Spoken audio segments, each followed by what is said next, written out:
Wi-Fi information and the URLs for feedback surveys are on your schedule. Please remember you can send an email to safety@DrupalCorn.org if you have any concerns. If there's an emergency, please call 911.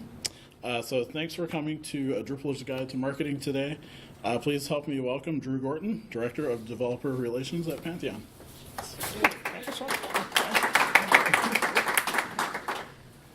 All right. How many of us develop things with Drupal for a living? Just a show of hands. How many of us make things with Drupal? That's what we do, making things with Drupal. Some hands, or maybe not. All right.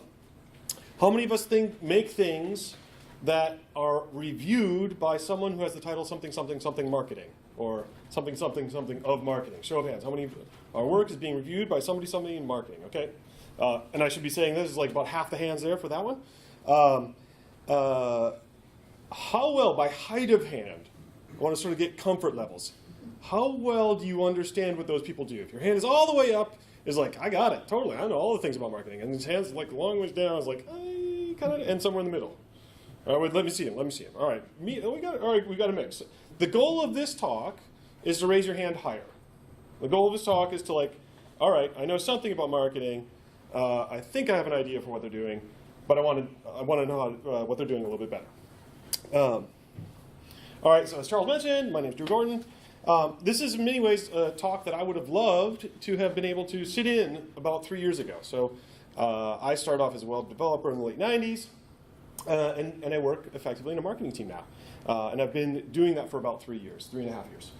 I definitely came for the code, stayed for the community. That was my own personal journey. But in addition to those things, I also like to cook. I like languages. I'm into board games and other nerdy things. And you can find me on the internet at dgorton at most things. Except for, unfortunately, SlideShare, where I was too late to get dgorton.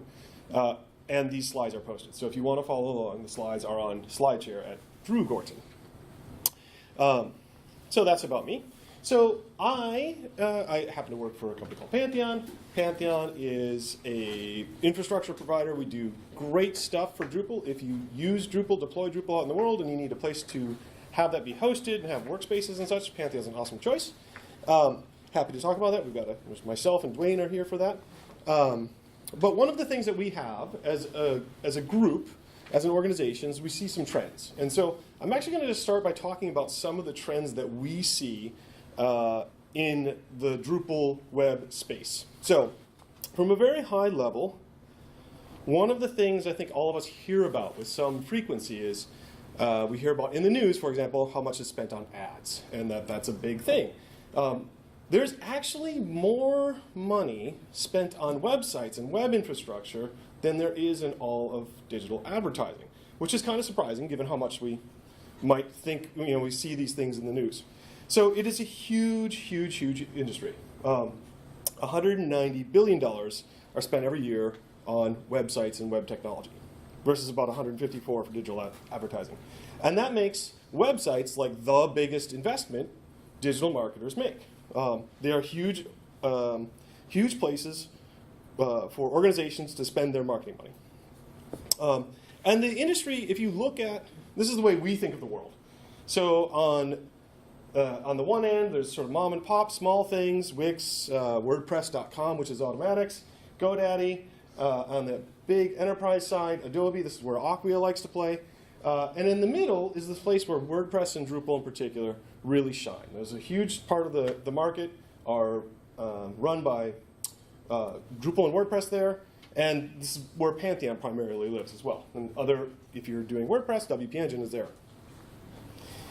If you zoom in on that, this is what we see happening in the world. And so this is a bit of an eye chart, so I'll explain what we're looking at. On the left-hand side, we've got percentages, and then we've got the size of organizations. So first column is 1 to 5 million, then 5 to 10 million, 10 to 50 million, et cetera, et cetera, et cetera. This is getting larger over here. That's how the revenue of the organization. So an organization that makes $8 million is represented here. And then the different colors are the different CMSs that are being used. So if you get rid of other and like the very small things, and you just look at the big four, we see that WordPress is in light blue, Drupal is in the darker blue, and then Adobe is the red, and the pink is Sitecore. So as you look at this, you see that Drupal is got a chunk here in the small, and then a little bit, but then basically after $10 million is where this big blue thing happens. So if you think about your own work and the kinds of people and organizations you're talking to, I'm curious just by like sort of nods, show of head. Does this feel right, like the people you talk to in the world? I'm curious because this is this is our own sort of take of the world. Got some either nods or blank stares. All right.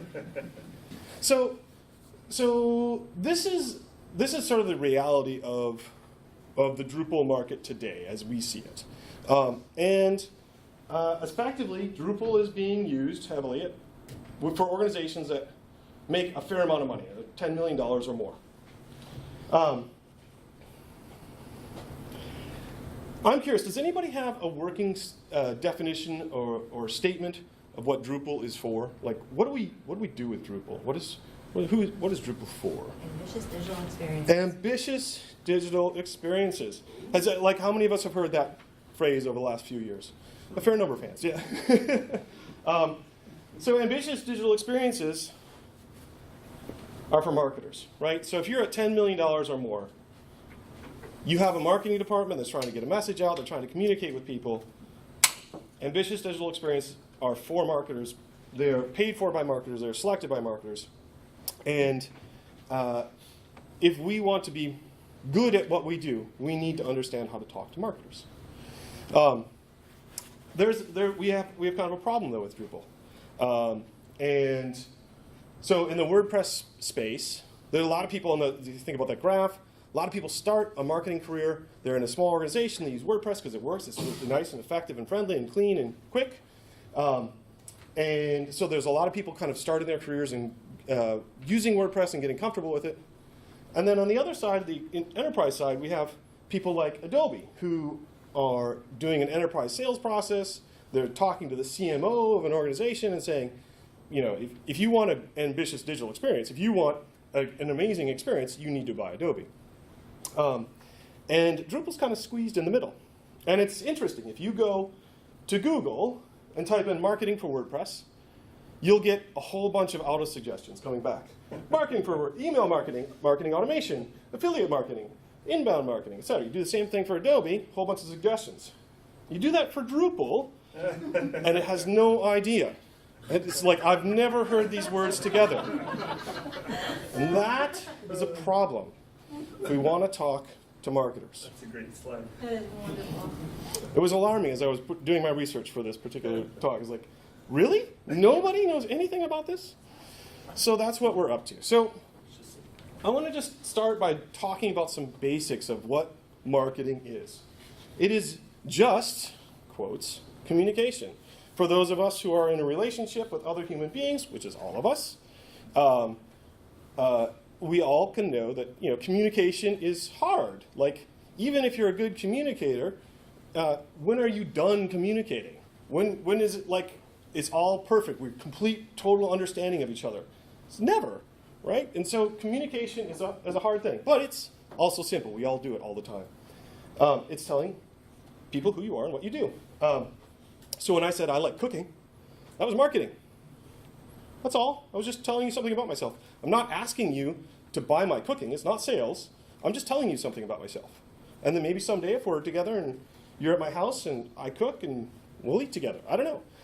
It's just, again, explaining something, telling others about what you do. So marketers who are just needing to do communication often think of the world. This is the common sales and marketing funnel.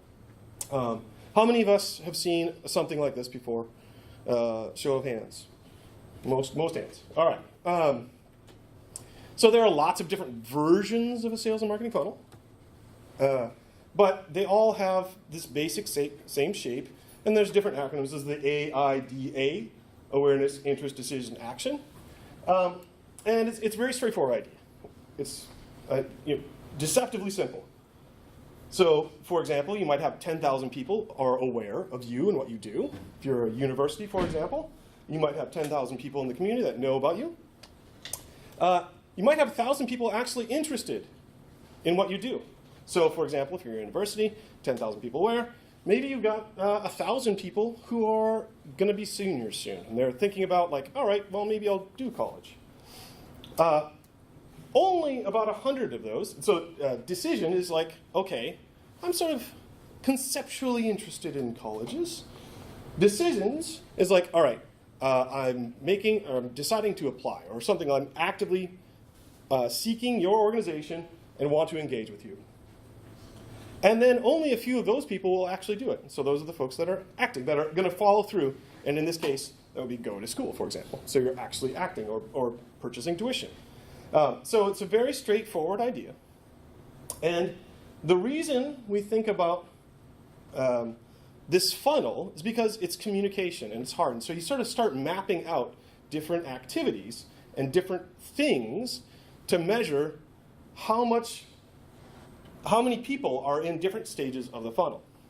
And so for those of us that build websites, a lot of the things that we do map to some of these things in the funnel. So for example, awareness, I would say our blog posts and how-tos and guides, things like videos, advertising also fits in here, search engine optimization, that's all about awareness. Interest maps more to things like newsletters and webinars. Deciding would be like, hey, I'm interested, I want to request some information, I'm going to add this to the cart. And then the action is actually clicking donate now or checkout. So I'm curious, we have a small enough group here. Can somebody tell me what, I'm saying some things like blog posts are awareness, but newsletters are interest. It's just content. Anybody have a, like, why would I do that? Sign up for them. Yes, you have to sign up for them, right? And so when you sign up for them, you're giving me just a little bit more, you're like surrendering some of your privacy, some of your like, you're basically saying, all right, not only did I visit this website, there's something here that actually I would be willing to connect with again. And so there's a little bit of information, even if it's just like your throwaway spam Gmail, there's still something starting to connect.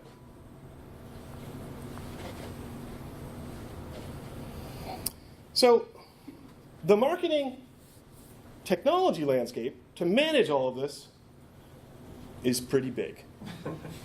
So has anyone ever seen this? Show of hands, like a couple. All right, a couple of hands. So this is the Martech 5000 as of April 2018.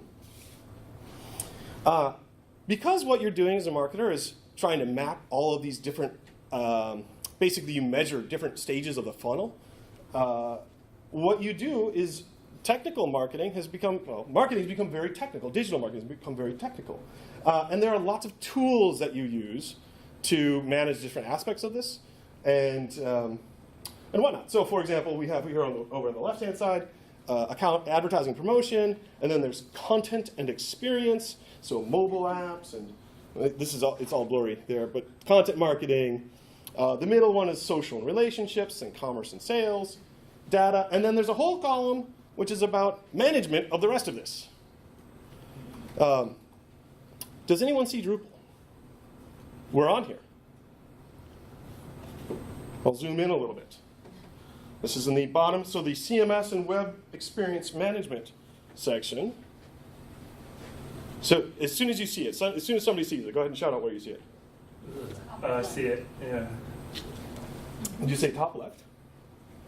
Oh, yeah, but not this top left. That top left, you're right, yeah. So there we are. There's Drupal.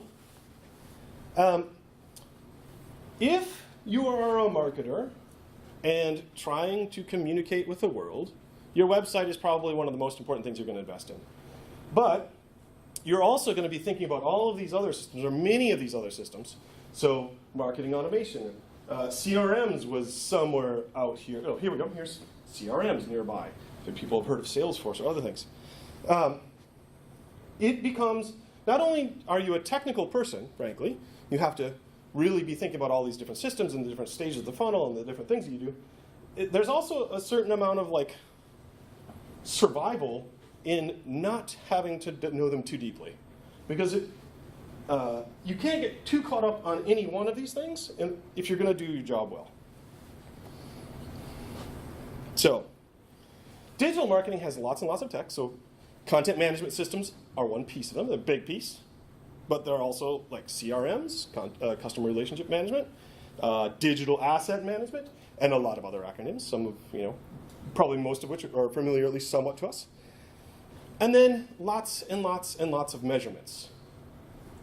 And all of those have their own acronyms as well. So a CAC is a customer acquisition cost. An MQL is a marketing qualified lead. Net new names, etc. All of those acronyms are easy, and I hope to equip us today with 9 that I think are kind of important, and then the sort of framework to be like, okay, I can figure it out. It's actually okay. So let's get to it.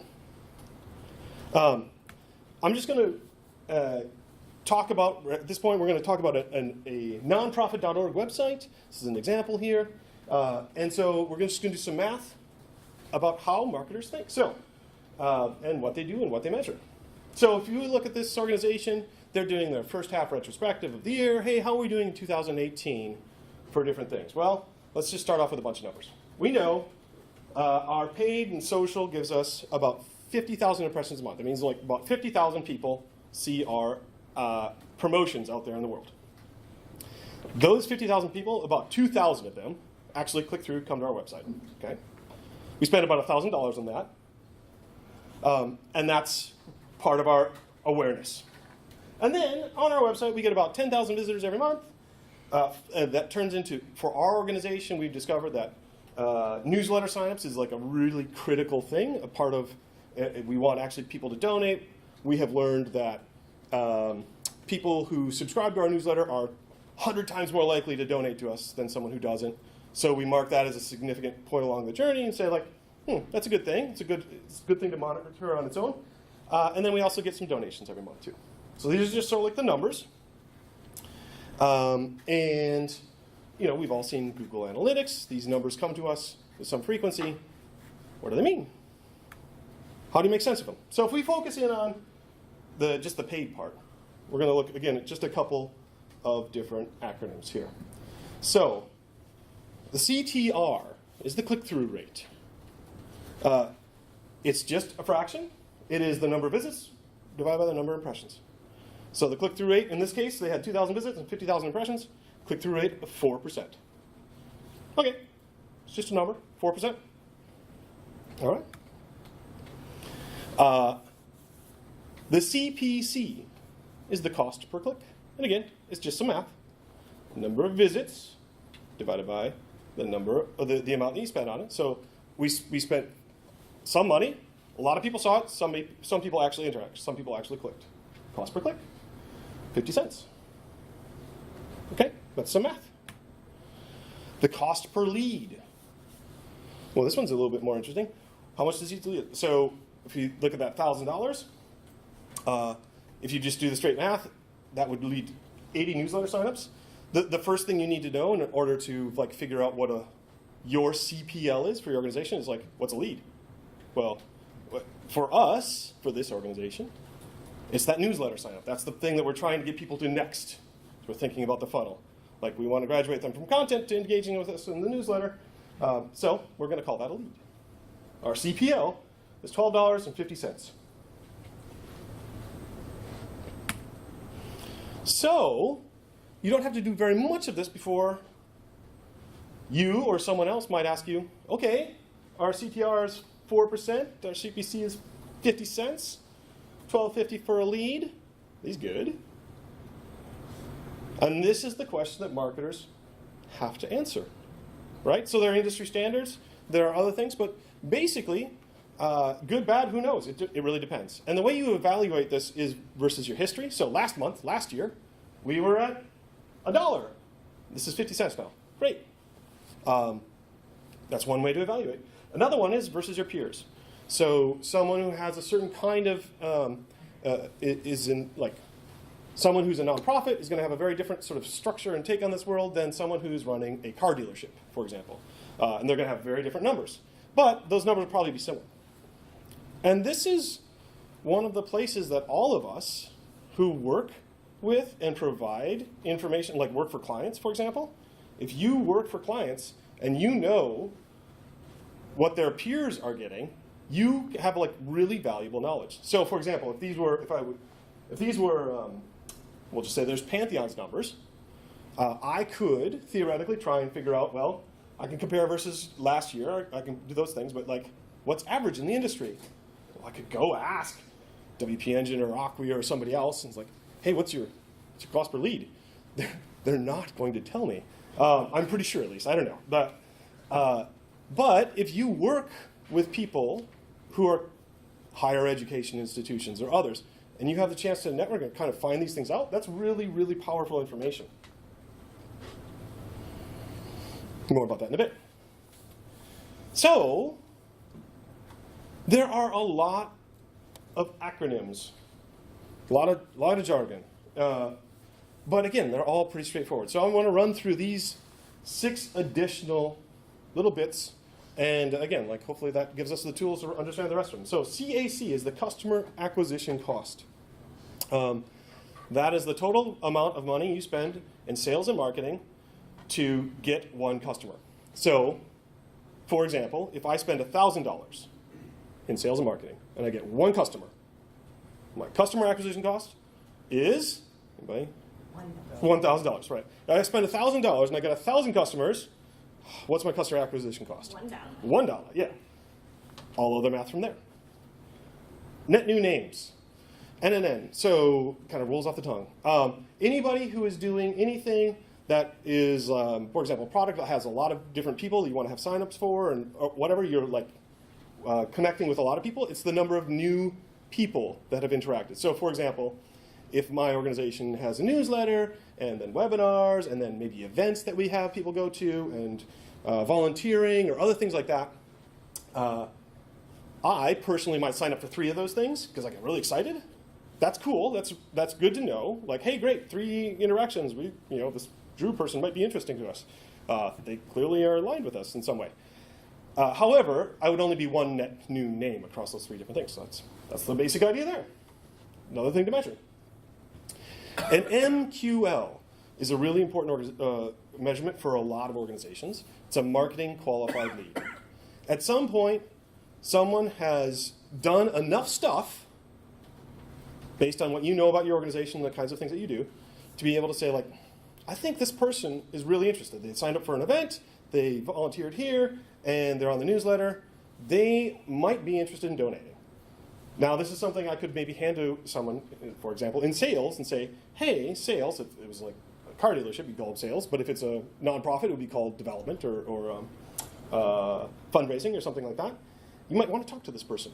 It's a marketing qualified lead. Marketing has done its job. We have put good content into the world. We've explained that we like cooking. This person has engaged with us. They now feel comfortable with us. They see themselves in us in some ways. They're ready for a conversation back and forth. The lifetime value gets abbreviated a whole bunch of different ways, but it's the basic idea of how much, for example, if we think of my grocery store, my lifetime value to the grocery store near my house is pretty high because I'll go back every week. I'll buy eggs and I'll buy milk and I'll buy all the things, and I do that every week. And as long as I don't move away, I'll continue to do so. So I have a relatively high lifetime value for them. Versus, say, a furniture store where I go buy a kitchen table once. My lifetime value is just that one single purchase. Well, maybe I would go back again. But this lifetime value is giving you a sense for how often the people are donating or buying or with your organization. The sales and marketing efficiency is a measurement of, for every dollar that you spend in sales and marketing, how many new dollars come back. So if I spend $100 and I get 110 new dollars in sales and marketing, or 110 in new sales, my sales and marketing efficiency would be 1.1. It's like the math, 10%, 110%. And the last one is month over month. You see this quite frequently. because you're comparing versus history. So you see MOM all the time. It's not talking about your mother or someone's mother. It's talking about month over month. So I'm curious. So if CPL is down 35% MOM. I'm curious. Is anybody here, like, shout it out if you got it. Is that a good thing or a bad thing? CPL is down 35% MOM. Well, it's good, isn't it? Oh, cost per lead, sorry. Yeah. Yeah, that's good. It's good. It's good. Sorry. It's good. No, that's okay. But that's actually, it's okay. Like, we actually went a little ways towards, like, being able to, like, double check that and be like, CPL, what was it? Cost per lead, down 30. Like, it can take a little while to parse these sentences, or these acronyms, if we're not used to them. But honestly, they all are pretty doable. So, again, that, we've now just done 9 acronyms. There are lots and lots more of them. These are, I think, some of the biggest ones. But if you go Google for, you know, top marketing acronyms or something, you know, like listicles of like 87 marketing must know acronyms and 93, you know, and 4006 must have, you know, like, they're all like this. They're all pretty straightforward. And these are actually probably some of the more complicated ones. Complicated, right? Or maybe show the sort of broad range of what people are measuring.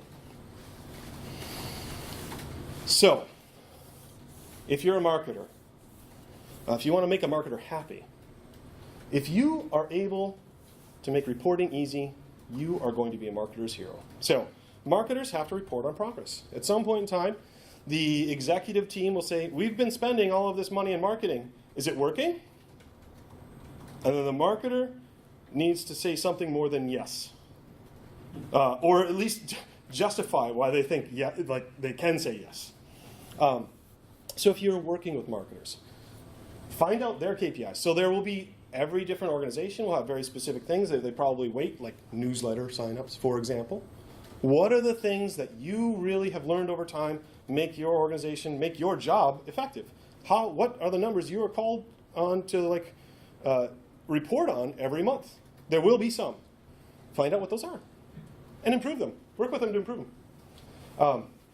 And if you can make reporting intuitive and easy, if you could give them, for example, a spot in your website that was calculating out CPL or something else like that, they'd be really, really happy. And then the last thing I would say is on this is I mentioned this earlier, but for those of us, who do this kind of work, or like we're working with lots of different marketing departments, for example, that's really valuable information. You could say things like, I understand how this other organization does marketing, and I know something about their basic numbers.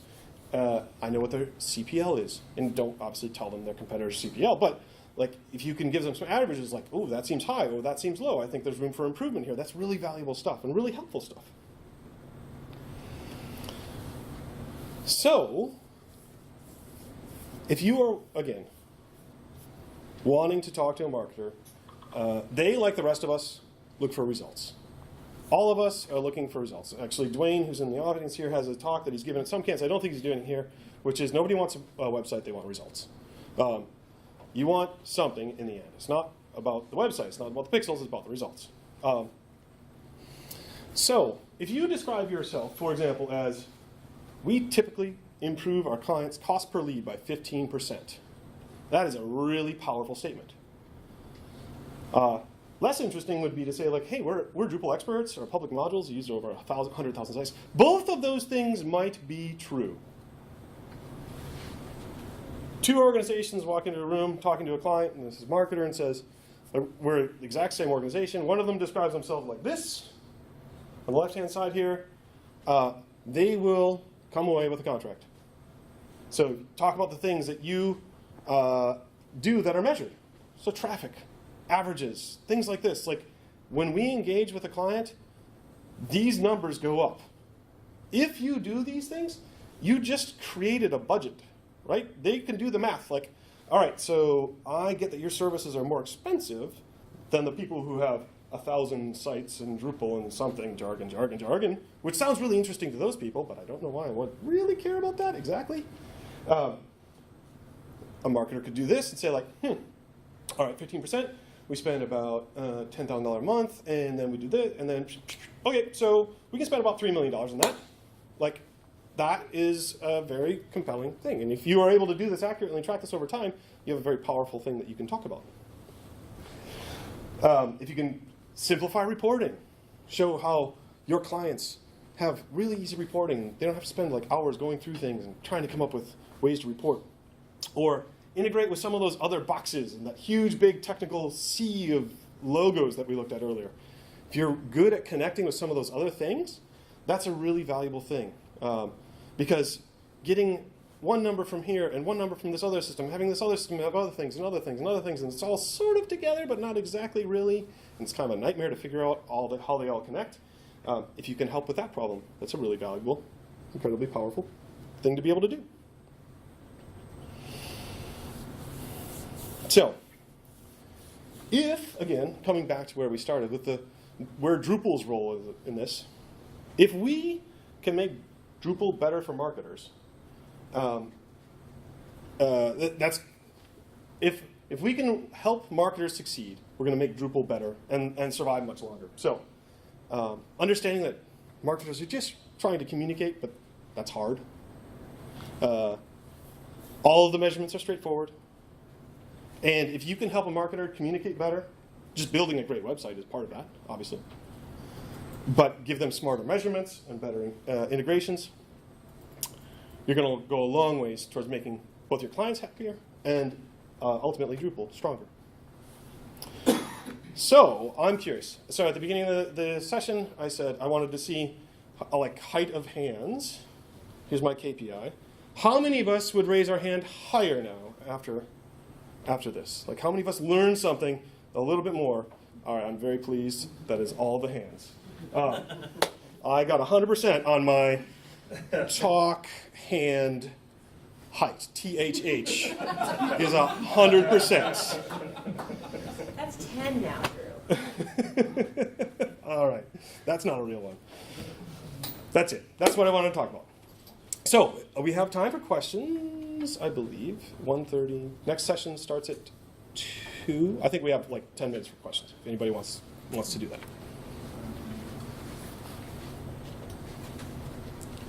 Yeah. Who out there is marketing Drupal well? I mean, based on your search, no one, but do you have any more nuanced answers? Yeah, this guy. Oops.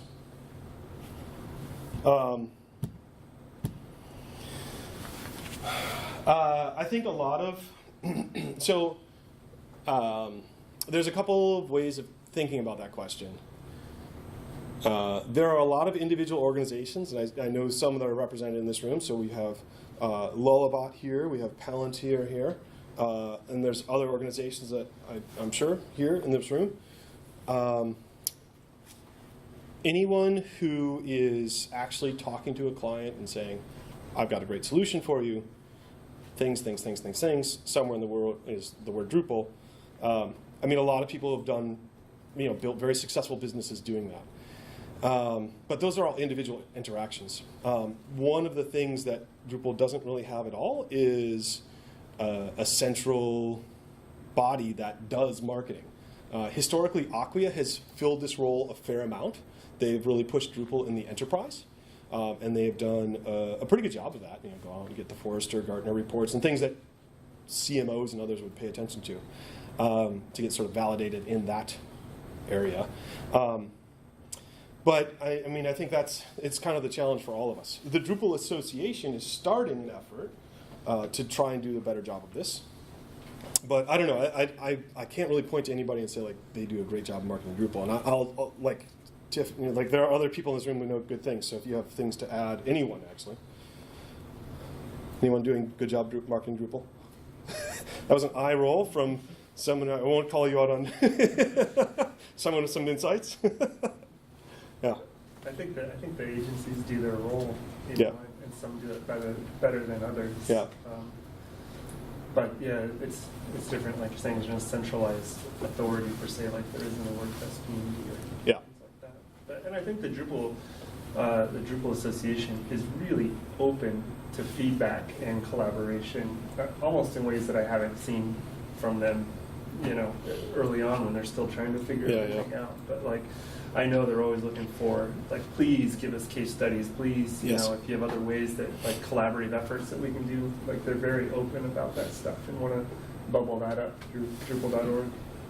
I agree with that. I think we'll see over the next 12 to 18 months. I do think that Drupal.org will have more marketing content from that, and I think that I know that just from my preliminary discussions in terms of what we're going to be looking for in the next ED for the Drupal Association, someone who does have an emphasis in both sales and Yeah. marketing is going to be key criteria. Yeah. And if you go to the Drupal homepage of Drupal.org these days, it has a different look to it. It says basically for developers and for somebody else, and then for marketers is one of the choices. So we're starting to try as a community to talk to these folks who consume our work and need to value it and measure it. And oftentimes we're doing fantastic work for all of these folks, but we're not really telling the story well and helping them connect the dots for why this wonderful thing that we made is actually really, really wonderful for them. Not just fun to have like all of the technical jargon parts of it.